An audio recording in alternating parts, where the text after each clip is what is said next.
রাকসু নির্বাচনের ভোট গ্রহণ শেষে এখন চলছে গণনা। এই মুহূর্তে রাজশাহী বিশ্ববিদ্যালয়ে আছেন সহকর্মী সাইফুর রহমান রকি। সরাসরি যাচ্ছি তার কাছে। রকি,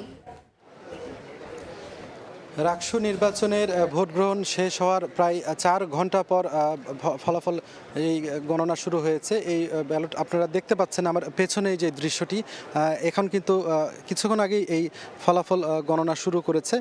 এর পরপরই আসলে এই ঘোষণা করতে আরও কিছু সময় লাগবে বলে তারা জানিয়েছেন। সব মিলিয়ে কিন্তু আমরা দেখছি যে বিভিন্ন যে প্রার্থী যারা রয়েছেন তারা কিন্তু এখানে বসে আছেন। পাশাপাশি এই কাজী নজরুল ইসলাম মিলনায়তনের বাইরেও কিন্তু অনেকে অধীর আগ্রহে কিন্তু অপেক্ষা করছেন ফলাফল জানার জন্য।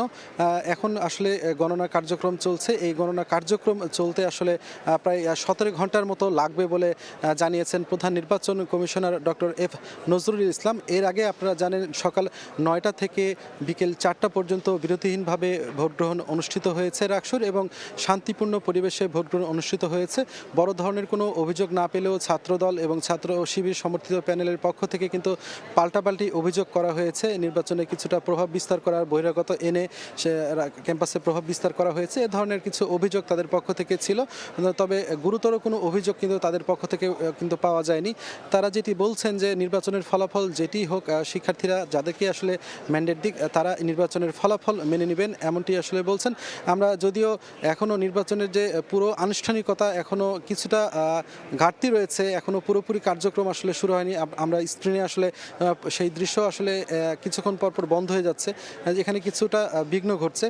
যদিও আসলে এখনও যেহেতু পুরোপুরি এই কার্যক্রম ফলাফল ঘোষণার কার্যক্রম শুরু হয়নি, সেক্ষেত্রে কিন্তু আমরা এখনও নির্বাচনের যে ফলাফল সেটি আসলে জানাতে পারছি না যে কে কোন প্রার্থী আসলে কী পরিমাণ ভোট পাচ্ছেন বিভিন্ন কেন্দ্রগুলোতে। আপনারা জানেন যে এর আগে রাজশাহী বিশ্ববিদ্যালয়ের প্রায় 9টি একাডেমিক ভবনের 17টি কেন্দ্রে কিন্তু ভোট গ্রহণ অনুষ্ঠিত হয়েছে, এবং রাকসু নির্বাচনে মোট প্রার্থী ছিল 860 জন। এর মধ্যে শুধু রাকসুতেই কিন্তু 305 জন, এবং সিনেটে কিন্তু এখানে 58 জন প্রার্থী এখানে নির্বাচনে অংশ নিয়েছিল প্রতিদ্বন্দ্বিতায়।